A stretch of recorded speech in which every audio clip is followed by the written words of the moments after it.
టోరీస్‌ని దించి అధికారంలోకి వచ్చిన లేబర్ పార్టీ అధికారంలో కొనసాగాలంటే ఇప్పటికు ఎవరైతే అప్‌కమింగ్ ప్రైమ్ మినిస్టర్‌గా ఉన్నటువంటి అభ్యర్థి ఏమో నేను అధికారం చేపట్టగానే నేరుగా వెళ్ళి మరి ఇజ్రాయెల్‌ని కలుస్తానంటున్నాడు. ఇజ్రాయెల్ ఫార్ములా బ్రిటన్‌లో అమలు చేసి తీరాలి.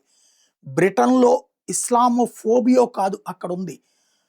ఇస్లామో రాడికలిజం పెరిగింది. ఆ రాడికలిజం వల్ల విక్టిమ్స్ అవుతున్నది బ్రిటన్ పౌరులు, బ్రిటన్ ఆడపిల్లలు. దానికి వ్యతిరేకంగా పోరాడుతున్నటువంటి వాళ్ళే సామాన్య ప్రజలు.